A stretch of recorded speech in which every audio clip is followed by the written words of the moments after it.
প্রথমেই সূরা ফাতিহা শুরু করেন, শিশুর রোগ ভালো করে দিবেন কে?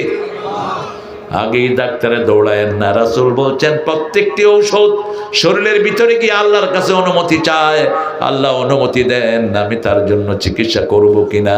অনুমতি পেলেই তার চিকিৎসাটা হয়ে যায় তাড়াতাড়ি, ঠিক তবে ঠিক। কিন্তু যদি অনুমতি না হয়, হাজার ওষুধ খেলেও তার রোগ ভালো। এই অনুমতির জন্য কোরআন পড়লেই তাড়াতাড়ি অনুমতি দিবেন কে? আল্লাহ। রাসূলের হাতে একবার একটা পোকা কামড় দিল। পোকা কামড় দেয় না?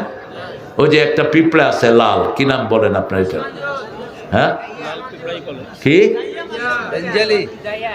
লাইয়া, দাইয়া, এটার যে কত নাম। এটা কামড় দিয়ে ধরে থাকলে দেখেন না এমনি করে ধরে। রাসূলকে পোকা কামড় দিয়েছে, রাসূল সাল্লাল্লাহু আলাইহি ওয়াসাল্লাম ছুটিয়ে ফেলা দিয়ে বলছে, পোকা তুই মানুষও চিনিস না, নবীও চিনিস না। আহা, কি সুন্দর কথা বলতেন রাহমাতুল্লিল। আর মজাকও করতেন। এক সাহাবী এসে বলছেন, হুজুর আমি রোজা ভেঙে ফেলেছি। কাফারা দাও। শরীর খুব খারাপ। ঠিক আছে, মিসকিনকে খাওয়া, টাকা পয়সা কিছু নেই। তো সাহাবীরা যেন বসে আছেন মসজিদে, এমন সময় আরেক সাহাবী কিছু খেজুর নিয়ে আসলেন ব্যাগ ভরে। রাসূল বলেন, ওই গরিব মানুষটা কই? হুজুর এই যে আমি। খেজুরগুলো বিলি করে দিয়ে আসো। কারে বিলি করবো? গরিব মানুষকে। আমার চেয়ে গরিব মদিনায় নেই। নিয়ে তুই খায় ফেলা যা, নিয়ে তুই খায়া ফেল। এবার আল্লাহ খুশি হন কিসে? রাসূল বলছেন সাল্লাল্লাহু, যারা শীতের রাতে উঠে তাহাজ্জুদ পড়ে আল্লাহ তাদেরকে দেখে খুশি হয়ে যায়। আজকে এই কাজটা করব, রাজি আছি তো? আজকে যাওয়ার সময় 2 রাকাত নামাজ পড়বো। কয় রাকাত? 12টার পরে তাহাজ্জুদ পড়া যায়। কষ্ট যত বেশি, সওয়াব তত বেশি। তো আজকে গিয়ে এই যে 12টা তো আমার বাজাইছেন আপনারা, কেড়ে নাক দেবে। মাশাআল্লাহ, সুবহানাল্লাহ, কি হারে নাক ডাকতেছে আল্লাহর ওলি। আমি কি ব্যাপার? ভালো, এটা ভালো মানুষের লক্ষণ। তবে বইয়ের অবস্থা শেষ। একটা সুন্দর পিন বেরিয়েছে, এটা কিনে নেবেন। এগুলো এত ইন্টারনেটের যুগ, দেখেন না কেন? সার্চ দিলেই তো দুনিয়া চলে আসে হাতে, ঠিক না? ঠিক। কত বছর আগে নজরুল, 40 বছর 50 বছর আগে বলছেন, জগৎটাকে দেখবো আমি আপন হাতে মুঠোয় পড়ে। পড়ছেন না? পড়ছে তো আমগো কেশিয়ার। হাতের মুঠোয় জগৎ দেখবে। এখন জগৎ হাতের মুঠে আছে না নাই? আপনি কালকে তারেক রহমান এসেছেন, তিনি, আল্লাহ তাকে ইসলামের জন্য কবুল করুক। আমরা খুশি, দেশের ছেলে দেশে এসেছে, ঠিক না ঠিক? কোথায় দেখেছি আমরা? ফেসবুকে। তিনি যে ওখানে ইমিগ্রেশন করতেছেন হেটাও দেখানো হয়েছে, ঠিক না ঠিক? কোথায় কি হচ্ছে মুহূর্তের মধ্যে কিসে আমরা দেখে ফেলছি। আর সে আল্লাহ রাব্বুল আলামিনের কত দ্রুত তিনি করেন। ইয়াসআলুনাকা আনির রূহ কুলির রূহু মিন আমরি রাব্বি ওয়া মা উতিতুম মিনাল ইলমি ইল্লা কালিলা। আল্লাহ বলছেন তোমাদেরকে রূহ সম্পর্কে প্রশ্ন করা হবে। রূহ হলো আল্লাহর আদেশ। আমি তোমাদেরকে সবচেয়ে কম জ্ঞান দিয়েছি। কালিলা তানবিল লিতানকির, তানকিল লিতাকলিল। সবচেয়ে কম জ্ঞান কত? রাসূল বলছেন সুই চুবাবা পানির ভিতরে, সুইয়ের মাথায় যতটুকু পানি ওঠে এটাই হলো সারা দুনিয়ার জ্ঞান। আর বিশাল সমুদ্র শেষ হবে, কিন্তু আল্লাহর জ্ঞান শেষ। কত বিশাল তিনি, আল্লাহু আকবার, কত বিশাল তিনি। এর জন্য সবসময় কার কাছে চাইতে হবে? রাসূল আয়েশাকে বলেন, আয়েশা তুমি একটু লবণ দিয়ে গরম পানি নিয়ে আসো। কি দিয়ে গরম পানি? লবণ। লবণ পানি ইউজ করবেন। যারা লবণ পানিতে গোসল করে 4টে উপকার। প্রথম উপকার, অ্যালার্জি চলে যায়। দ্বিতীয় উপকার, লোমকূপগুলো সতেজ হয়। তৃতীয় উপকার, ভাইরাস থেকে আপনি রক্ষা পাবেন। চতুর্থ উপকার, আপনার শরীরটা ভালো থাকবে। কে রে?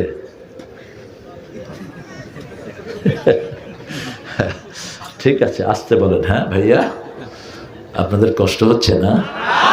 সারা রাত তো থাকবেন আপনারা? সারা রাত থাকেন, আমি এখন যাবো ইনশাআল্লাহ। আমি আসছি এখানে, মাগরিব পড়ছি, আর আমারে দিছে কখন দেখেন। আমি এহসান করতে নাই মানুষের উপর। আল্লামা সাইদি এই কাজ করতেন। সাইদি সাহেব কোথাও যখন যেতেন, আমার জীবনের অনেক সময় আমি আল্লামের সাথে কাটিয়েছি। আমি ধন্য। দেখতাম 3-4 ঘন্টা আগে চলে যেতেন। বললাম চাচা এত আগে আসলেন কেন?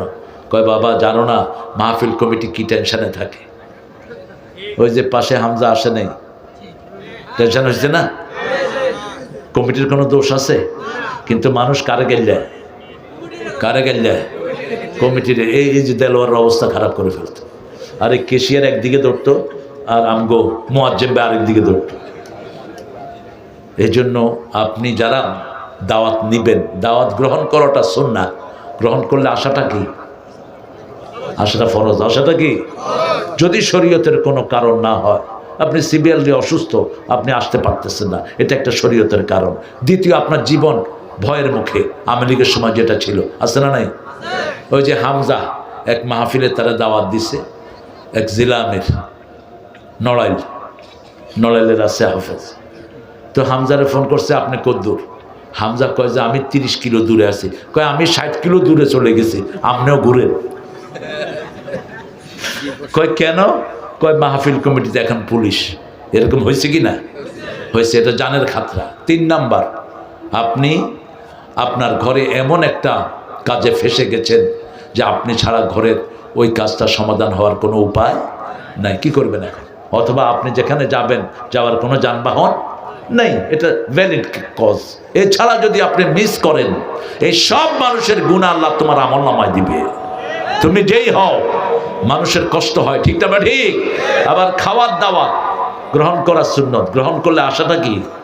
ফরজ, কারণ খাওয়া রান্না হয়েছে। আবার খাওয়ার দাওয়াতে রাসূল বলছেন, বুখারীর হাদিস, যারা বিনা দাওয়াতে আসে না এরকম কিছু লোক, আস্তে করে ফট করে বয়ে পড়ে। রাসূল বলছেন চোর হইয়া ঢুকলো, ডাকাত হইয়া দাঁড়ায় রয়েছেন। কেন কষ্ট হচ্ছে? আহারে, কালিজিরা তেল খাবেন আর দৌড়াবেন। এত সুন্দর এলাকা, চারিদিকে গাছগাছালি, আল্লাহ কি সুন্দর দিয়ে ভরে দিয়েছেন আপনাদেরকে। আল্লাহ কবুল করুক। আরো জোরে বলেন আমিন। রাসূল সাল্লাল্লাহু আলাইহি ওয়াসাল্লাম ওই যে লবণ পানি ঢাললেন আর পড়লেন আলহামদুলিল্লাহি রাব্বিল আর রহমানির রহিম। 7টা ফু দিলেন। কয়টা? সূরা ফাতিহাতে কয় আয়াত? 7 আয়াত। 7টা ফু দিলেন। 7 আয়াত পেলাম কোথায়? স্পেশালি সূরা হিজরের 87 নম্বরে আল্লাহ উল্লেখ করে দিয়েছেন, ওয়ালাকাদ আতাইনাকা সাবআম মিনাল মাসানি ওয়াল কুরআনাল আযীম। ও নবী আলাইহিস সালাম, আপনাকে 7টা আয়াত দিয়েছি যাতে বারবার পড়েন। মাসানি মানে কি? বারবার পড়েন। আমরা বারবার পড়ি, ঠিক না? ঠিক। একই নামাজে বারবার পড়ি, তারাবিতে পড়ি, যত পড়ি তত মজাই লাগে। এক এক ইমামের পিছনে এক এক মজা। আজকে আমি এশা পড়ছিলাম দেলোয়ার। তুমি পড়াইছো এশা? না, এশা তুমি পড়াও না। ওই যে আরেকটা রঙ্গিলা, হ্যাঁ রঙ্গিলা আমি দেখছি। আবার নীলকটি হাফেজ সাহেব পড়িয়েছেন, সুন্দর। মনে হয় আরো শুনি। ছোট বাচ্চারা এখানে তেলাওয়াত করছিল। কোরআনের মজা আপনি শেষ করতে পারবেন না। এক কারিবাসে সারা পৃথিবীকে পাগল বানায় গেছে, ঠিক না? ঠিক। কিসের ফালতু গান?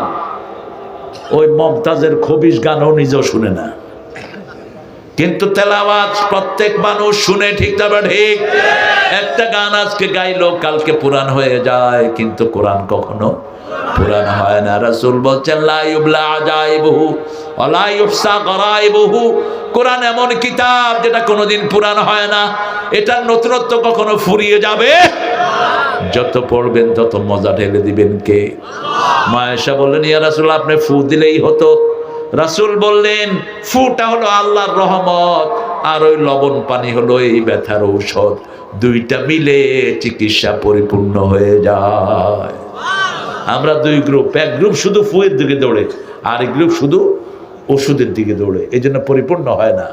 আপনি ওষুধও নেবেন, লিকুল্লি দা ইন দাওয়াউন।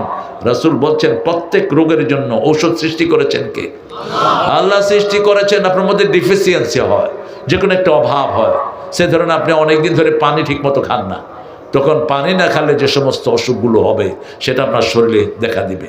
তখন ডাক্তার কি বলবে? বেশি করে পানি খান আর এই ক্যাপসুলগুলো খান, তাড়াতাড়ি রিকভার হবে, ঠিক না? ঠিক। আপনি রোদে হাঁটেন না, আপনার ভিটামিন ডির অভাব, এই যে ভিটামিন ডির অভাব, এই যে পা ব্যথা, ভিটামিন ডি। প্রত্যেক দিন সকালবেলা যদি 1 ঘন্টা রোদে বসে থাকে, কোনো ব্যথা থাকবে না। রোদ হলো সকালের রোদ, ভিটামিন ডি এর স্বর্গ। এই জন্য এই সমস্ত ব্যথা বেদনা পাশ্চাত্য পৃথিবীতে বেশি। ইউরোপে রোদ থাকে না, 6 মাস তারা রোদই দেখে না। আল আকসাতে তো রোদই দেখে না তারা, দীর্ঘ সময় রাত আর রাত সারমাদাতান, যেটা সূরা কাসাসে আল্লাহ বলছেন, যদি কিয়ামত পর্যন্ত রাতটাকে লম্বা করে দিতাম, কে তোমাদেরকে আলো দেখাতো? সুবহানাল্লাহ। যদি কিয়ামত পর্যন্ত আমি দিনটাকে লম্বা করে দিতাম, কে শান্তির রাত তোমাদেরকে দিত? রাতটাকে আল্লাহ শান্তিময় করে দিলেন। অজাল্লাল লাইলা লিবাসা অজাল্লান নাহারা মাশা, দিনটাতে কর্মচাঞ্চল্য দিয়ে ভরে দিয়েছেন, রাতটাকে পোশাক বানিয়েছেন। এজন্য রাতে বেশি খাবার খাবেন না, এটা হজম হয় না। রাসূল সাল্লাল্লাহু আলাইহি ওয়াসাল্লাম সন্ধ্যার পর পর খেতেন, এশার পরে পানি খেতেন, জুস খেতেন অথবা একটা ফল খেতেন। আজকে পৃথিবীর সব ডাক্তাররা, সব শূন্য পুলিশেরা এটাই ফলো করে। সুন্নত আছে যেখানে, শান্তি আছে সেখানে। ফাইনাল কথা, আমরা জিকির করব কার? কোরআন তেলাওয়াত করবেন তো? করবেন তো? জোরে করবেন কোরআন তেলাওয়াত, সাউন্ডলি করলে লাভ হবে কি? সাউন্ডলি যারা কোরআন তেলাওয়াত করে, এদের পঞ্চ ইন্দ্রিয় তেলাওয়াতের ভিতরে ঢুকে যায়। এদের কান, এদের চোখ, এদের অঙ্গ প্রত্যঙ্গ সবগুলো কোথায় ঢুকে? তেলাওয়াতের ভিতরে ঢুকে। যেমন মসজিদে যখন আমরা তেলাওয়াত শুনি, আমাদের কান সব কিছু আমরা সজাগ রাখি, ঠিক না ঠিক? 2 কারণে সজাগ রাখি। এক কারণ হলো দেখি ইমামের কোনো ভুল হয় কিনা। ভুল হলে আমরা কি করি? আল্লাহু আকবার। তখন ইমাম সাহেব বুঝে আমার গুনাহ না, একটু ভেজাল বোধ হয়েছে। আর আরেকটা হলো আমরা মনোযোগ দিয়ে শুনি, শুনলেই মজা লাগে। এই কানের চাহিদা হলো কোরআন শোনা। কি শোনা? কোরআন শোনা। কারণ কান বানিয়েছেন কে? আল্লাহ বানিয়েছেন। হার্ট বানিয়েছেন কে? আল্লাহ বানিয়েছেন। কান হলো পাওয়ারফুল, এই জন্য কানের কথা আগে এসেছে। ইন্নাস সামাআ ওয়াল বাসারা ওয়াল ফুআদা কুল্লু উলাইকা কানা আনহু মাসউলা, সূরা বনী ইসরাঈল। আল্লাহ বলছেন আগে কান, তারপরে চোখ, তারপরে অন্তরকে প্রশ্ন করবেন কে? কেন কান? হঠাৎ করে আওয়াজ হলে আগে কে শুনে? কান শুনে। কান শুনে চোখকে বলে দেখ, তখন চোখ দেখে। যেমন রাস্তায় চলছেন, হঠাৎ করে ফস করে উঠলো কি জানি, কানে শুনলো, চোখের বললো দেখ, চোখে দেখলো গোখরা, ওই যে সাপটার নাম কি? গোখরা। এবার মাইন্ড বললো দৌড় মার, মুহূর্তের মধ্যে কাজগুলো হয়ে যায়। দৌড় মারে, বাপ না ভাই আছে কোনো খবর নাই, জান বাঁচানো ফরজ। আবার একটু আওয়াজ হলো, কান বললো দেখ, চোখ দেখে দেখে দেখ ধোড়া সাপ, মন কয় লেজ ধরে ঘুরা, এটার ভিতরে কোনো বিষ নাই। পোলা পানে লেজ ধরে কি করে? ঘুরায়। আমার এক চেয়ারম্যান ছিলেন কুমিল্লার, প্রত্যেক মাহফিলে দেখতাম তিনি সামনে। তাই আমি বললাম যে চেয়ারম্যান সাহেব আপনি সামনে বসেন কেমনে? পকেটের থেকে ধোঁড়া সাপ একটা বাইর করছে, মরা। কয় আমি যখন কোথাও যাই, বেশি জাম হয়, ওই সাপ ছেড়ে দেয়। কই যে সাপ সাপ, মানুষ তো আর দেখে না কি সাপ, উঠা দৌড় দেয়। আমি আস্তে করে বসে পড়ি। আমি বললাম তো মানুষের হক যে নষ্ট করলেন। কই হুজুর আমি তো দূরে গেলে মজা পাই না। এরকম দুষ্ট আমাদের দেশে আছে না নাই? ইসলাম আছে যেখানে, শান্তি আছে সেখানে। কোরআন তেলাওয়াত করবেন তো দৈনিক কদ্দুর? 3টা সূরাকে বন্ধু বানান। কুল হুয়াল্লাহু, কুল আউযু বিরাব্বিন নাস, সূরা ফাতিহা। যখনই কোনো দুঃখ আসবে সূরা ফাতিহা পড়েন, দুঃখ দূর করে দিবেন কে? আল্লাহ বলছেন 78 সূরা বনী ইসরাঈল। শেফা, শেফা মানে হলো কিউরেন্স, শেফা মানে হলো আপনার রোগ ভালো করে দিবেন কে? যত বড় রোগী হোক, কোরআন ভালো করে দিতে সম্ভব না অসম্ভব? আপনি দেখবেন বহু লোক হসপিটাল থেকে ফেরত আসে, ডাক্তাররা ফেল, তখন আলেমদের কাছে এসে পানি পড়া নেয়। আপনাদের এখানে নাই? আছে না? হুজুর আমার ছেলেটাকে ডাক্তার ফেরত দিয়েছে, আপনি একটু পানি পড়া দেন। হুজুর কোরআন দিয়ে পানি পড়ে দেয়, রোগ ভালো হয়ে যায়। এরকম নাই বোধহয়? জমজম খাওয়া দিবেন, রোগ কি হবে? ভালো হয়ে যাবে। জমজম খাওয়া দিবেন, বোকা ছেলে ব্রেনি হয়ে যাবে। রাসূল জমজম খেতে 3টা দোয়া পড়তেন। কয়টা? আল্লাহুম্মা পড়েন, আল্লাহুম্মা ইন্নী আসআলুকা ইলমান নাফিআ ওয়া রিজকান ওয়াসিআ ওয়া শিফাআন লিকুল্লি দাইন। হে আল্লাহ, আপনার কাছে প্রশস্ত রিজিক চাই, প্রশস্ত রিজিক চাই, উপকারী জ্ঞান চাই, আর সব রোগ থেকে এই পানি দিয়ে আমি আরোগ্যতা চাই। জমজম এমন নেয়ামত, একটা লোক শুধু জমজম খেলে আর কোনো কিছু খাওয়ার দরকার নাই। খাদ্য প্রাণ যা কিছু সব জমজমের ভিতরে দান করেছেন কে? এবার আসেন প্রথম আয়াতে, জিকির করব কার? আল্লাহর জিকির। জিকির করলে আমাদেরকে হেফাজত করে দিবেন কে? যন্ত্রণা থেকে মুক্তি দিবেন কে? অন্ধ করে কিয়ামতের ময়দানে তুলবেন না কে? আর যদি কিয়ামতের ময়দানে অন্ধ হয়ে উঠতে চান তাহলে আজকে থেকে নামাজ আর পড়লেন না। নামাজটা আল্লাহর জিকির। নামাজটা কার জিকির? 5 ওয়াক্ত নামাজ পড়বেন তো? একটু হাত তুলে দেখান তো কষ্ট করে, বলেন হে আল্লাহ, হে আল্লাহ, আপনার নামে শপথ করছি জীবনে আর কোনোদিন ফরজ নামাজ, ফরজ রোজা, ফরজ পর্দা ছেড়ে দেব না। আমিন ইয়া রাব্বাল আলামিন। জিকির কতক্ষণ করবেন সেটা কোরআনে নাই বোধহয়। সূরা আহজাব 41-42, ইয়া আইয়ুহাল্লাযীনা, এটা শেষ করে দিচ্ছি।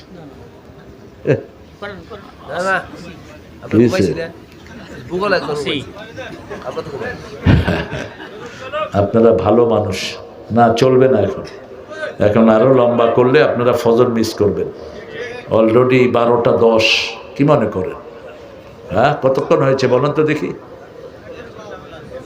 1 ঘন্টা প্লাস। ঘড়ি আছে তো হাতে? 1.5 ঘন্টা প্লাস। হ্যাঁ হ্যাঁ, 9:30 একটু পরে শুরু করেছি, 5 মিনিট পরে।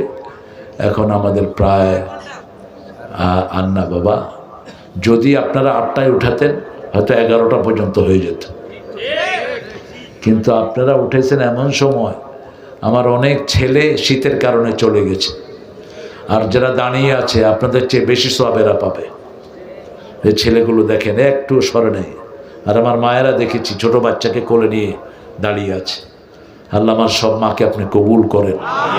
আমি মাদ্রাসাটাকে আপনাদের কাছে আমানত রেখে যাচ্ছি চাচ্ছি। মাদ্রাসার এতিম আছে 7 জন, না 12 জন এতিম।